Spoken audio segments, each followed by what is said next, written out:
তো বিশ্বনবী 40 বছর বয়সে ওহী পেলেন। ওনার ওহীর সূচনাটা ছিল আর রুইয়া সালেহা, সত্য স্বপ্ন।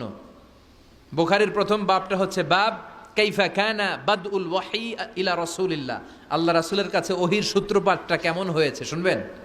সর্বপ্রথম ছিল স্বপ্ন। উনি রাতে সুন্দর সুন্দর স্বপ্ন দেখতেন। আমরা স্বপ্ন দেখি না? কি স্বপ্ন দেখেন? মারামারি, হরতাল, হ্যাঁ, টাকা, আর কি দেখো তোমরা? জিহাদি। তো বিশ্বনবী স্বপ্ন দেখতেন আর রুইয়া as-সালেহা, সত্য সুন্দর স্বপ্ন। আর রাতের বেলা বিশ্বনবী যাই স্বপ্নে দেখতেন, দিবালোকের আলোর ন্যায় সকালে এটা সুস্পষ্ট হয়ে যেত। চিল্লা এখন সুবহানাল্লাহ। কারণ নবীদের স্বপ্নটা ওহী। নবীদের স্বপ্নটা কি? নবীদের স্বপ্ন যদি ওহী না হতো তাহলে একটা স্বপ্নের উপর ভিত্তি করে সাইয়েদনা ইব্রাহিম আলাইহিস সালাম ছেলের গলায় ছুরি চালাতেন না। এটা ওহী ছিল, এটা আল্লাহর পক্ষ থেকে স্পেশাল অর্ডার ছিল। চিল্লায় বলেন ঠিক কি না? তার মানে বিশ্বনবীর জীবনে প্রথম ওহীর সূত্রপাত হয়েছে স্বপ্ন দিয়ে। তারপরে বিশ্বনবীর কাছে নিঃসঙ্গতা, নির্জনতাকে প্রিয় করে দিল কে? বিশ্বনবীর মানুষের সাথে তখন কথা বলতে ভাল লাগে না, একা একা থাকতে ভাল লাগে, একা একা ইবাদত করতে ভাল লাগে। বিশ্বনবী হেরা পাহাড়ে চলে গেলেন। কোথায়? মক্কা থেকে উত্তর দিকে 634 মিটার উঁচু ওই পাহাড়ে যে আত্তাআবুদাল লায়ালি, রাত্রিবেলা তিনি ধ্যান করতেন, মেডিটেশন করতেন, চোখ বন্ধ করে স্রষ্টার অস্তিত্বকে খুঁজতেন। খুঁজতে খুঁজতে খুঁজতে 40 দিন ধ্যান করার পরে, 40 দিন আধ্যাত্মিকতার এই চর্চা করার পরে ফাজাহুল হক, সত্য বিশ্বনবীর কাছে এসে ধরা দিল। সাইয়েদনা জিবরাইল চলে আসলেন, এসে বললেন ইয়া মুহাম্মদ ইকরা, পড়ো। জান্নাতের একটা রেশমি কাপড়ে সূরাতুল আলাকের 5 আয়াত লেখা, রেশমি কাপড়ের ভেতরে। ওই রেশমি কাপড়টা ধরে বিশ্বনবীকে বললেন, এই প্রথম বিশ্বনবী সাইয়েদনা জিবরাইলকে দেখলেন আর বললেন ইয়া মুহাম্মদ ইকরা, পড়ো। বিশ্বনবী বললেন মা আনা বিকারি, আমি পড়তে পারি না। সুবহানাল্লাহ পড়েন। কারণ বিশ্বনবী ছিলেন না নবী আল উম্মি, নিরক্ষর নবী।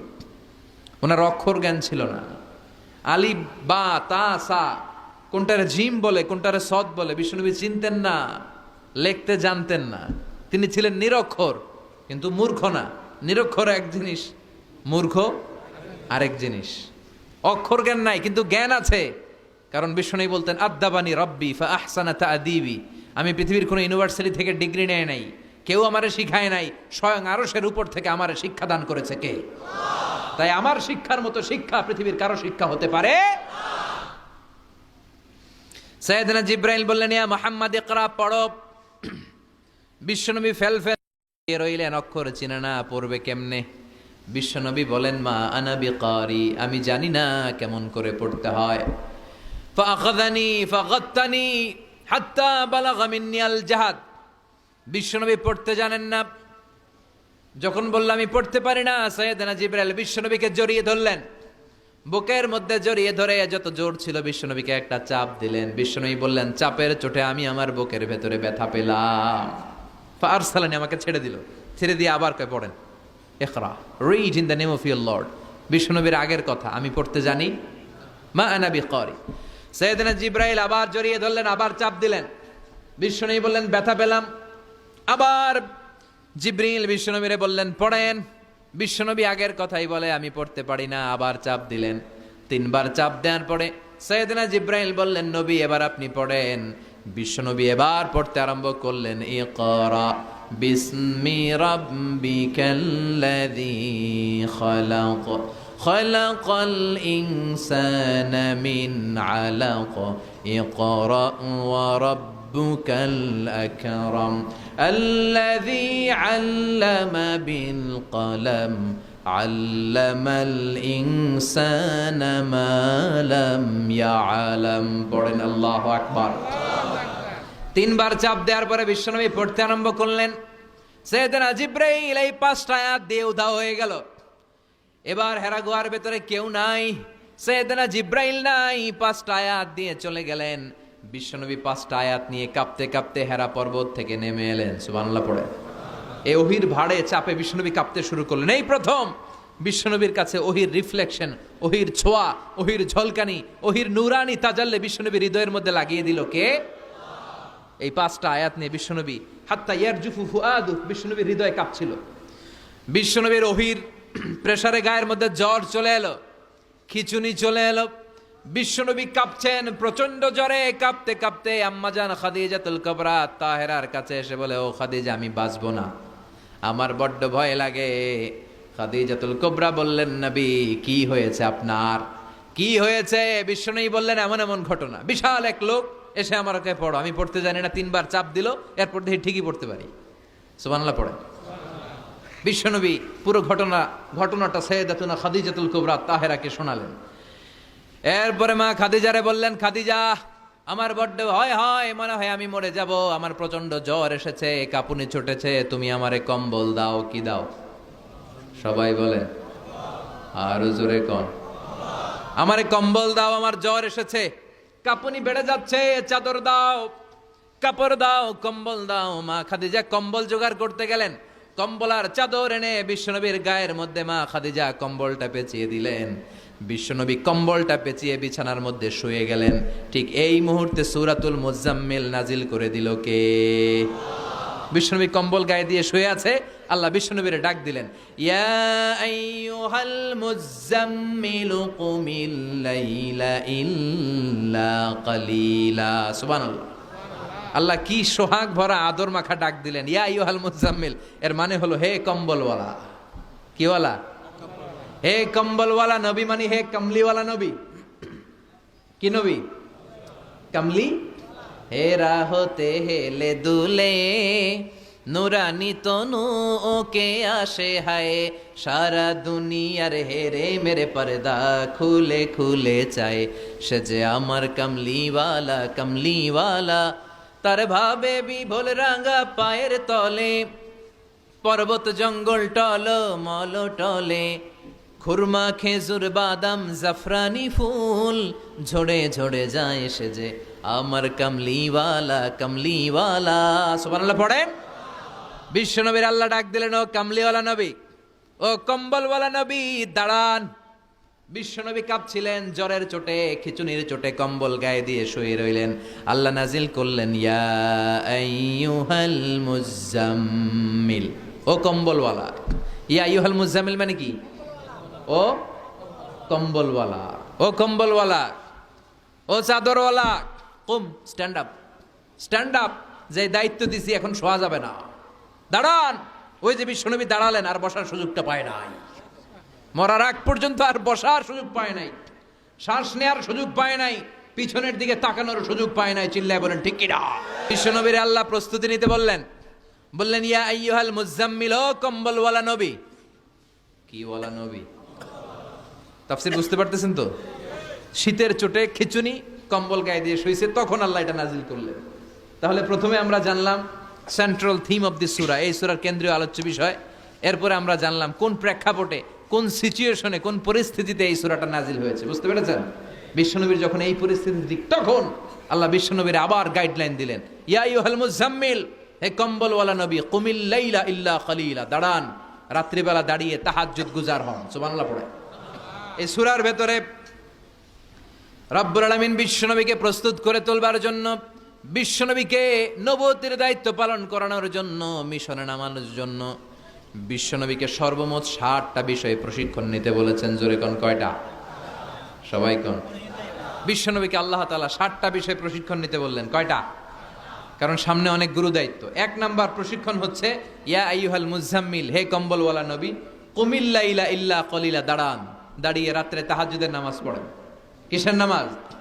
তাহাজ্জুদের যাই নামাজে মরণ দিও প্রভু আমায়, একামতে দিনের কাজে কবুল করে নিও আমায়। তাহাজ্জুদের যাই নামাজে মরণ দিও প্রভু আমায়, একামতে দিনের কাজে কবুল করে নিও আমায়। পড়েন আমিন। তাহলে বিশ্বনবীকে প্রথম যে প্রশিক্ষণ আল্লাহ দিলেন সেটা হচ্ছে তাহাজ্জুদের সালাতের প্রশিক্ষণ। কিসের? রব্বুল আলামিন বললেন, ইয়া আইয়ুহাল মুজাম্মিলু কুমিল লাইলা ইল্লা কালিলা, ও নবী, রাত্রিবেলায় দাঁড়ান, পুরো রাত ব্যাপী তাহাজ্জুদ পড়েন। নিসফাহু, রাতের অর্ধেক সময় তাহাজ্জুদ পড়েন। আও ইনকুস মিনহু কালিলা, অথবা তার চেয়েও কিছু কম পড়েন, আও জিদা আলাইহি, অথবা তার চাইতেও বেশি পড়েন। নবী রাত্রিবেলা দাঁড়িয়ে তাহাজ্জুদের সালাত পড়েন। কিসের সালাত? তাহলে বিশ্বনবীকে মিশনে সফল হওয়ার জন্য সর্বপ্রথম যে ডিরেকশন আল্লাহ দিলেন সেটা হচ্ছে তাহাজ্জুদের ডিরেকশন। কিসের? তাহাজ্জুদ পড়েননি আপনারা? পড়েন? হ্যাঁ হুজুর, ফজর নামাজই তো পড়ি না। কি পড়ি না? তাহাজ্জুদ তো তাদের যারা ফজর পড়ে, যারা ফজরই পড়েন ওরা আবার কি তাহাজ্জুদ? কথা বলেন। এই তাহাজ্জুদের সালাত আদায় করলে সম্মান বাড়িয়ে দেয় কে? ঘুমের আরবিতে কিছু নাম আছে। ঘুমের একটা নাম হচ্ছে নুআস। নুআস মানে ড্রোজিনেস। বাসে বসে আছেন, বাসও ঝুলে আপনিও ঝুলতেছেন, এরকম হয় না? ঝিমুনি, এটার বলে নুআস। আরেকটা হচ্ছে সামান্য হালকা লাইট স্লিপ, সামান্য ঘুম, এটার বলে পাওয়ার ন্যাপ। হালকা হালকা ঘুম, ঘুমও আসছে, আবার কে যেন কথা বলে ওইটাও শোনা যায়, এরকম ঘুম আসছে না নাই? এটার বলে সিনা। আরবিতে এটার কি কয়? সিনা। আরেকটা হচ্ছে ভালো ঘুম, এটার বলে নাউম। এটার কি বলে? তাহলে পাইলাম নুআস, সিনা, নাউম। আরেকটা হচ্ছে জন্মের ঘুম। কিরকম ঘুম? এমন ঘুম যেই ঘুমে ডাকলেও মানুষ ওঠে না, যেটা শেষ রাতে আমাদের যেই ঘুমটা হয়, রাত ৩টা-৪টার দিকে কম্বল টেনে টেনে আরেকটু ঘুমাইতে মনে চায়, এরকম একটা ঘুম আছে না নাই? এই ঘুমটাকে আরবিতে বলে হুজুদ। কি বলে? সবাই বলেন। এই হুজুদের ঘুমকে স্যাক্রিফাইস করে ওই টাইমে যে সালাতটা পড়া হয়, ওই সালাতকে আরবিতে বলে সলাতুল হুজুদ বা সলাতুত তাহাজ্জুদ। সুবহানাল্লাহ পড়বেন না? এজন্য রাব্বুল আলামিন বলেন, ওয়া মিনাল লাইলি ফাতাহাজ্জাদ বিহি নাফিলাতাল লাকা আসা আন ইয়াবআসাকা রাব্বুকা মাকামাম মাহমুদা। ও নবী, রাত্রিবেলা দাঁড়িয়ে আপনি তাহাজ্জুদের নামাজ পড়েন, আশা করা যায় বিশাল সম্মানিত মহিমান্বিত জায়গায় আল্লাহ আপনারে বসায় দিবে গো নবী। ঠিক কি না? তাহাজ্জুদের সালাত পড়লে মর্যাদা বাড়ায় দেয় কে? মুমিনের বৈশিষ্ট্য, তারা রাত্রিবেলা তাহাজ্জুদের সালাত পড়ে।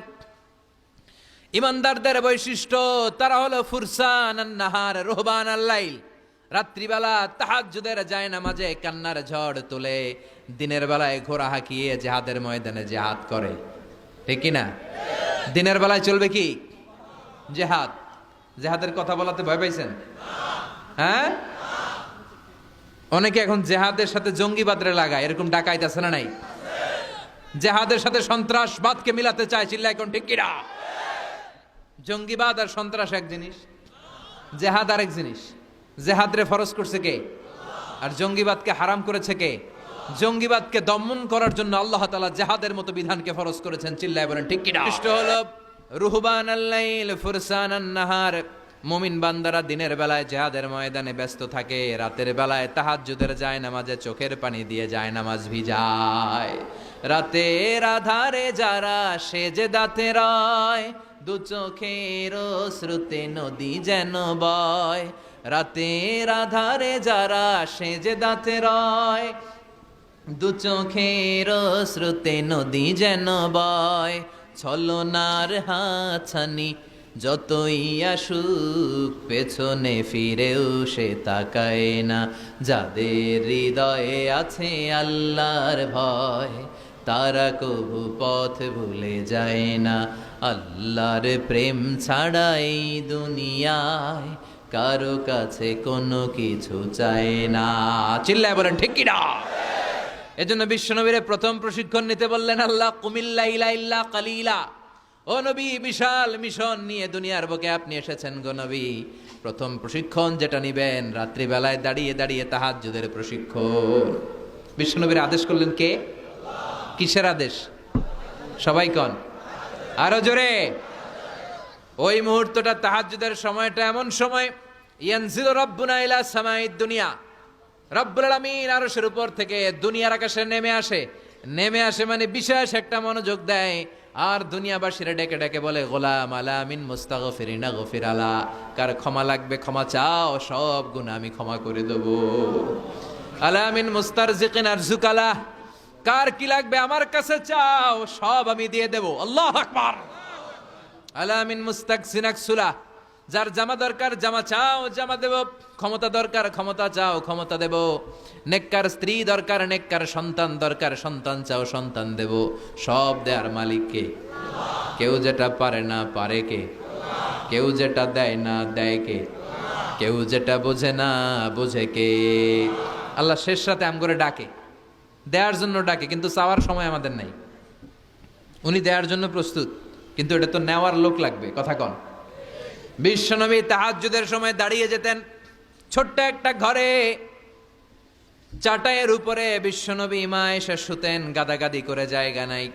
মাঝরাতে বিশ্বনবী তাহাজ্জুদের জন্য দাঁড়াতেন, আল্লাহু আকবার বলে দাঁড়িয়ে যেতেন, নামাজ শুরু করে দিতেন। বিশাল বড় সূরা পড়তেন, কেরাত পড়তেন, রুকু করতেন, কিন্তু সিজদার জায়গায় সিজদা দেওয়ার জায়গা নাই। সিজদার জায়গায় মা এসা পা বিছিয়ে শুয়ে আছে। বুখারীর বর্ণনা, বিশ্বনবী সিজদায় যে হাত দিয়ে মা এসার পায়ের মধ্যে চিমটি কাটতেন, মা এসা বুঝতে পারতেন বিশ্বনবী এখন সিজদায় যাবে। সুবহানাল্লাহ পড়েন।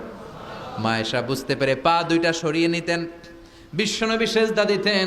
সেজদা দিয়ে বিশ্বনবী যখন আবার দাঁড়িয়ে যেতেন, মা আয়েশা পা বিছিয়ে আবার শুয়ে পড়তেন। কি ইবাদত ছিল বিশ্বনবীর! হাত্তা তাতাওয়াররামু খাদামা। মা আয়েশা বলতেন বিশ্বনবী দাঁড়িয়ে থাকতে থাকতে এত সময় ধরে তাহাজ্জুদের সালাত পড়তেন, ওনার পা গুলো ফুলে এরকম টিউমারের মতো মোটা হয়ে যেত। সুবহানাল্লাহ পড়বেন না? দাঁড়িয়ে থাকতে থাকতে বিশ্বনবীর পা গুলো টিউমারের মতো মোটা হয়ে যেত। প্রথম রাকাতে বাকারা, আলে ইমরান পড়ে ফেলতেন। সুবহানাল্লাহ পড়েন। বিশ্বনবীর পা যেন ফেটে যাবে, এভাবে হাত বেঁধে দাঁড়িয়ে থাকতে থাকতে বিশ্বনবীর হাতগুলো বাঁকা হয়ে যেত, ব্যথা হয়ে যেত। বিশ্বনবী তখন হাত দুইটা ছেড়ে দিতেন। আবার যখন এনার্জি ফিরে পেতেন, যখন বিশ্বনবীর ভাল লাগতো, আবার হাত বাঁধতেন। পড়েন সুবহানাল্লাহ। তার মানে হাত ছেড়ে দিও নামাজ পড়া যায়। হাত ছেড়ে দিও। মালিকি মাযহাবের কিছু স্কলাররা ওনারা মত নিয়েছে, ওনাদের অনুসারীরা এরসাল করে। আমাদের দেশে কেউ বাদে এইভাবে, কেউ এইভাবে, কেউ এইভাবে। মালিকিরা বাদেই না, কেউ বাদবই না, কি করবি কর। আছে না নাই? আপনি যদি হজ করতে যান মক্কা মদিনায়, এই আমলগুলো দেখতে পারবেন। এটা সুন্নাত একটা আমল। হাত ছেড়ে দিলেও যেখানে সালাত হয়ে যায় ওই জায়গায় কই বাঁধবে এই নিয়ে কিলাকিলি আছে না নাই? উপরে না নিচে, আমিন জোরে না আসতে, আছে না নাই? পেকুয়াতে মাশাআল্লাহ এগুলো নাই। হ্যাঁ, পেকুয়াতে এগুলো আছে।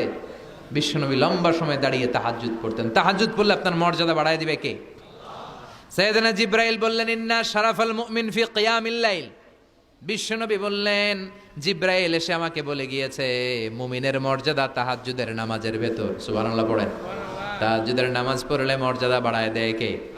2 নাম্বার, কুরবাতুন ইলাল্লাহ। তাহাজ্জুদের নামাজ পড়লে আল্লাহর সাথে নৈকট্য বাড়িয়ে দেয় কে? আল্লাহর সাথে কানেক্টিভিটি আপনার বেড়ে যাবে। আমাদের দুনিয়াতে সব জায়গায় কানেক্টিভিটি আছে। এমপির সাথে হাত আছে, চেয়ারম্যানের সাথে হাত আছে, ওই এসআই এর সাথে হাত আছে, পুলিশের আইজির সাথে হাত আছে, কিন্তু আল্লাহর সাথে হাতটা নাই। কথা কন। আসল জায়গায় কানেকশন লাগানো দরকার। চিল্লায় বলেন ঠিক কি না? মান লাহুল মাওলা ফালাহুল কুল্লু। যে ব্যক্তি আল্লাহর হয়ে যায় গোটা বিশ্ব তার হয়ে যায়। যে সব জায়গায় যে ধর্ণা দেয় আল্লাহর কাছে ধর্ণা দেয় না, তার কোনো মর্যাদা নাই। আর যে ব্যক্তি সব দিক থেকে মুখ ফিরিয়ে আল্লাহর কাছে যায়, গোটা বিশ্বের সবাই তার দিকে তাকিয়ে থাকে। এজন্য সম্পর্কটা লাগাইতে হবে কোন জায়গায়? তার মানে তাহাজ্জুদ পড়লে মর্যাদা বেড়ে যায়, আল্লাহর সাথে সম্পর্ক বেড়ে যায়। বিশ্বনবী বললেন, মানহাতুনা আনিল ইসিম। তাহাজ্জুদের নামাজ পড়লে, তাহাজ্জুদের নামাজ আপনারে পাপ কাজ থেকে বাধা দিবে। সুবহানাল্লাহ পড়ে। তাহাজ্জুদ যারা পড়ে এরা পাপ কাজ করে না। চিল্লায় কোন ঠিক কিনা? 4 নম্বরে মুকাফফিরাতুন লিসাইয়্যাত। পাপ আর অন্যায় যদি কিছু হয়েও থাকে, তাহাজ্জুদের নামাজ পড়লে তাহাজ্জুদের নামাজ পাপগুলোরে ধুয়ে মুছে সাফ করে দেয়। এজন্য তাহাজ্জুদ পড়ার দরকার আছে না নাই? বিশ্বনবীরে বললেন আপনার প্রথম প্রশিক্ষণ হচ্ছে তাহাজ্জুদের প্রশিক্ষণ। কিসের প্রশিক্ষণ?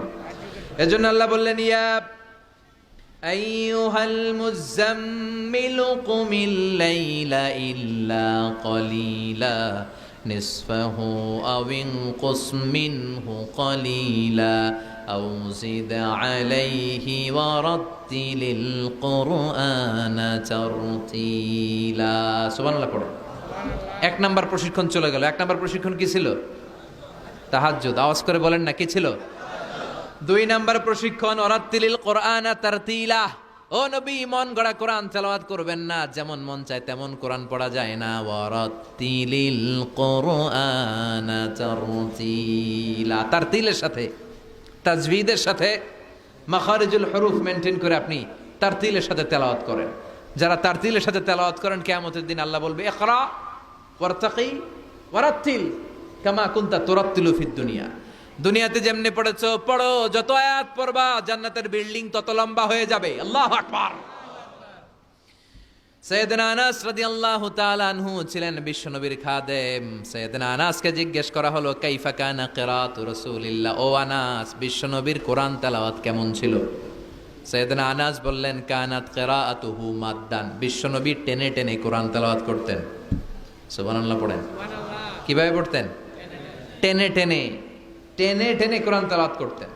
আবার বিশ্বনবীর স্ত্রী আমাদের আম্মা জান উম্মে সালামাকে জিজ্ঞেস করা হলো, কাইফা কানা কিরাআতু রাসূলিল্লাহ, ও আম্মা জান বিশ্বনবীর কোরআনের তেলাওয়াত কেমন ছিল? তিনি বললেন, কানা ইউকাত্তিউ কিরাআতাহু আয়াতান আয়া, বিশ্বনবী আয়াত আয়াত করে তেলাওয়াত করতেন। একটা আয়াত টেনে টেনে পড়তেন, শেষ করতেন, আরেকটা আয়াত ধরতেন, আবার শেষ করতেন। সুবহানাল্লাহ। কি তেলাওয়াত ছিল বিশ্বনবীর! বিশ্বনবীর কণ্ঠের তেলাওয়াত শুনে অনেক কাফের কালিমা পড়ে মুসলমান হয়েছে। সুবহানাল্লাহ আসতে বলেন। বিশ্বনবীর কণ্ঠের তেলাওয়াত শোনার জন্য শুধু মুমিনরাই পাগল ছিল না, আবু জাহেল, উতবা, শাইবা, ওয়ালিদ ইবনে মুগিরা এগুলোও পাগল ছিল। দিনের বেলা আবু জাহেল, উতবা, শাইবা বিশ্বনবীর বিরোধিতা করত, আর রাত্রে বেলা লুকিয়ে লুকিয়ে বিশ্বনবীর কণ্ঠের তেলাওয়াত শোনার জন্য যেত। সুবহানাল্লাহ পড়বেন না? দিনের বেলা ভাষণ দিত, খবরদার কেউ মুহাম্মাদের কণ্ঠের তেলাওয়াত শুনতে যেতে পারবি, কিন্তু রাত্রে বেলা লুকায় লুকায় নিজেই যেত। না জানি কত সুন্দর কণ্ঠ ছিল আমার নবীর, না জানি কি সুরের ঝংকার আর রহুরি খেলতো যখন নবী তেলাওয়াত করত। সুবহানাল্লাহ পড়বেন না? এজন্য আল্লাহ বললেন, ওয়ারাতিলিল কোরআনা তারতিলা, ও নবী ধীর স্থির ভাবে পড়েন। আবার বিশ্বনবী বলছেন, সাইয়িনুল কোরআনা বিআসওয়াতিকুম, তোমাদের কণ্ঠে যত সুন্দর সুর আছে, লহুরি আছে, ঝংকার আছে, সবগুলো দিয়ে কোরআন তেলাওয়াত করবা। আবার বিশ্বনবী বলছেন, মান লাম ইয়াতাগান্না বিল কোরআন ফালাইসা মিন্না, যে গুনগুন করে সুর করে কোরআন তেলাওয়াত করে না, ওই লোক কখনো আমি নবীর উম্মত হতে পারে। এজন্য সুর করে কোরআন তেলাওয়াত করবেন। কি করে? অনেকে কয়, হুজুর আমার সুর নাই। আপনার সুর নাই তো কি আছে? আপনার যেটা আছে ওইটাই সুর, যেটা আপনার আছে ওইটাই সুর। সুর নাই কে বলছে? টয়লেটের ভিতরে ঢুকলে বোঝা যায় কি সুর আছে। বাথরুম সিঙ্গার আছে না, কাপড় খাসতে বসলে কি সুন্দর গান শুরু করে, ঘুম ভাঙাইয়া গেল রে হে মারার কোকিলে, আছে না নাই? তখন সুন্দর সুন্দর গান বেরোয়। কিন্তু কোরআন তেলাওয়াত করতে গেলে সে সুর কয় আমার সুর নাই। আপনার যেটা আছে ওইটাই আপনার সুর, ওইটা দিয়ে তেলাওয়াত করবেন। মিশারি রাশেদ আল আফাসি, আব্দুর রহমান সুদাইস, বান্দার ইবনে আব্দুল আজিজ আল বালিলা, এদের তেলাওয়াত শুনছেন? কি সুন্দর তেলাওয়াত! বিশ্বনবীর তেলাওয়াত ছিল টেনে টেনে পড়তেন, প্রতিটা আয়াত শেষ করে আবার নতুন আয়াত ধরতেন। ঠিক কি না?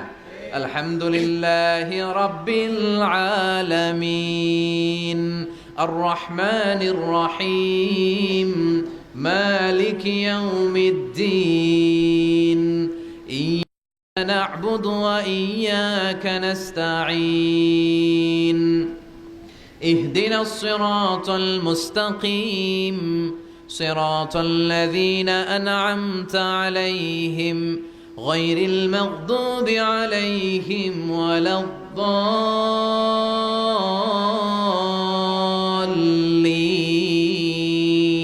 পড়েন আমিন। থেমে থেমে এক আয়াত শেষ, আরেক আয়াত, ওই আয়াত শেষ, তারপর আরেক আয়াত। বিশ্বনবী বলে, রুব্বা কারিলিল কোরআন ওয়াল কোরআনু ইয়ালআনুহু, কোরআনের অনেক কারি আছে যে কারীদেরকে কোরআন রহমত না দিয়ে লানত দেয়। এরকম আছে না নাই? বিশ্বনবী প্রতি আয়াতের পরে থামতেন, কি সুন্দর টেনে টেনে পড়তেন। আর আমাদের তারাবির নামাজে কি অবস্থা? জাপানের বুলেট ট্রেনও ফেল হাফেজ সাহেবের কাছে, আছে না নাই? হাফেজ সাহেবরা খবরদার, এভাবে কোরআন পড়বেন না। এভাবে কোরআন তেলাওয়াত করলে রহমত না পেয়ে আপনার কপালে লানত জুটবে। চিল্লায় বলেন ঠিক কি না? এজন্য 2 নাম্বার প্রশিক্ষণ রব্বুল আলামিন বিশ্বনবীকে দিলেন, আর বললেন, ওয়ারাতিলিল কোরআনা তারতিলা, ও নবী রাত্রিবেলায় তাহাজ্জুদের নামাজে ধীরস্থির ভাবে কোরআন তেলাওয়াত করেন। এরপর আল্লাহ বললেন, ইন্না সানুলকি আলাইকা কওলান সাকিলা, ও নবী অচিরেই ভারী একটা কথা, ভারী একটা বাণী, অনেক ওজনওয়ালা কোরআন আমি আপনার উপরে নাজিল করে দেব। সুবহানাল্লাহ পড়ে। কওলান সাকিলা, it's a very heavy and weightful word. কোরআনের এই কথাগুলোর একটা আলাদা ওজন আছে না নাই? বিশ্বাস হয় না সন্দেহ লাগে?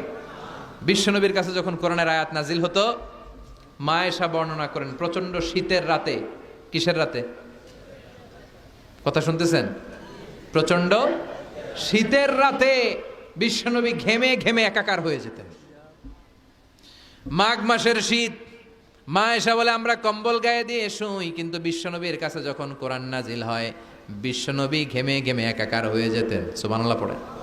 বিশ্বনবী যখন ওটের উপর বসা অবস্থায় কোরআনের আয়াত নাজিল হতো, ওটের বুকটা জমিনে লেগে যেত।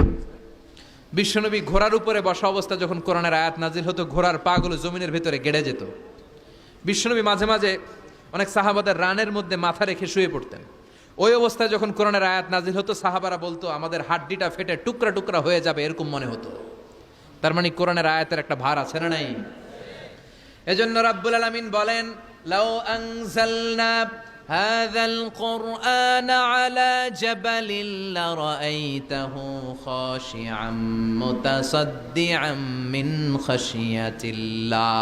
ও নবী, কোরআনকে মানুষের উপর নাজিল না করে যদি পাহাড়ের উপর নাজিল করতাম, আপনি দেখতেন কোরআনের ভারে বড় বড় পাহাড়গুলো ভেঙে চুরে খান খান হয়ে যেত গো নবী। কোরআনকে যদি মাউন্ট এভারেস্টের উপর আল্লাহ নাজিল করতো, পাহাড়টা ভেঙে দুমড়ে মুচড়ে চূর্ণ বিচূর্ণ হয়ে যেত। চিল্লা এখন ঠিক কিনা?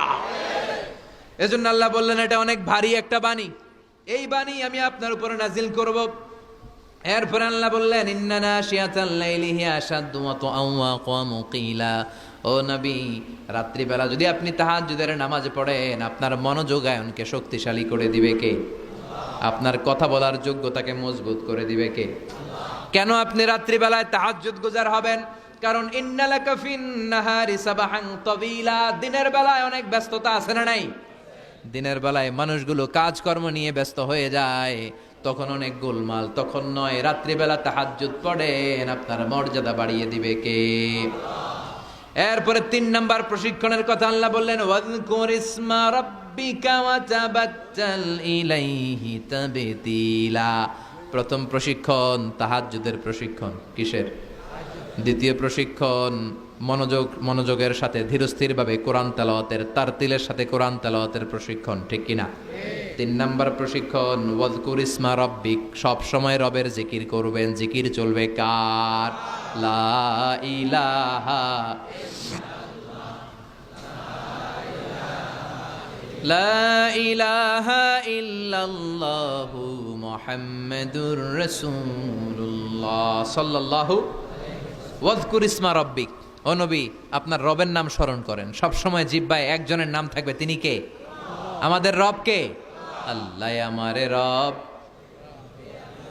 দমে দমে তনু মনে তারি অনুভব। পড়েন, আল্লাহ আমারে রব, তোমারে দুনিয়াতে আমি যেদিকে তাকাই, অথই নিয়ামাতে ডুবে আছি সবাই। পাখ পাখালির গানে শুনি তাসবিহ কল রব, তাসবিহ কল রব, আল্লাহ আমারে রব। ওয়াযকুর ইসমা রাব্বিক। রবের নামকে স্মরণ করেন নবী। বিপদে পড়লে একজনের নামের জিকির চলবে, চিল্লায় বলেন তিনি কে? তার মানে 3 নাম্বার প্রশিক্ষণ নিতে বললেন, সব সময় একজনকে ডাকবেন, তিনি হলেন রব। এই কথা বলার পরে বিশ্বনবী দুনিয়ার বুকে যত দোয়া করতেন, তার বেশিরভাগ দোয়ার শুরুতে রবের নাম আছে না নাই? রব্বানা যালামনা আনফুসানা ওয়া ইল্লাম তাগফির লানা ওয়া তারহামনা লানাকুনান্না মিনাল খাসিরিন। আবার বিশ্বনবী পড়তেন, রব্বানা আতিনা ফিদ দুনিয়া হাসানাতাও ওয়া ফিল আখিরাতি হাসানাতাও ওয়া কিনা আযাবান নার। আবার আমরা যখন রুকুর মধ্যে যাই, তখন রবের নাম আছে না নাই? সুবহানা রাব্বিয়াল। আবার যখন সিজদায় যাই, তখনও রবের নাম আছে না নাই? সুবহানা রাব্বিয়াল। এজন্য 3 নাম্বার প্রশিক্ষণ ওয়াযকুর ইসমা রাব্বিক। নবী, রবের নাম স্মরণ করেন। 4 নাম্বার প্রশিক্ষণ ওয়া তাবাত্তাল ইলাইহি তাবতীলা। আপনি যখন সময় পাবেন রবের ইবাদতে মশগুল হয়ে যান। কার ইবাদতে? কার ইবাদতে? আমরা যেন আল্লাহর ইবাদতে মশগুল হয়ে যাই। ওয়া তাবাত্তাল ইলাইহি তাবতীলা। তাবাত্তুল মানে আল্লাহর ইবাদতে মনোনিবেশ করা, মশগুল হওয়া। এই তাবাত্তুল শব্দটা এসেছে আল বাতুল থেকে। এজন্য মারিয়াম আলাইহিস সালামকে বলা হতো মারিয়াম আল বাতুল। মারিয়াম আলাইহিস সালামকে কি বলা হতো? উনি বাইতুল মুকাদ্দাসে সব সময় কার ইবাদতে মশগুল থাকতো? ইবাদতে মশগুল। আমাদের নারীরাও মশগুল থাকে, তবে ইবাদত নিয়ে নয়, জি বাংলা নিয়ে। স্টার জলসা নিয়ে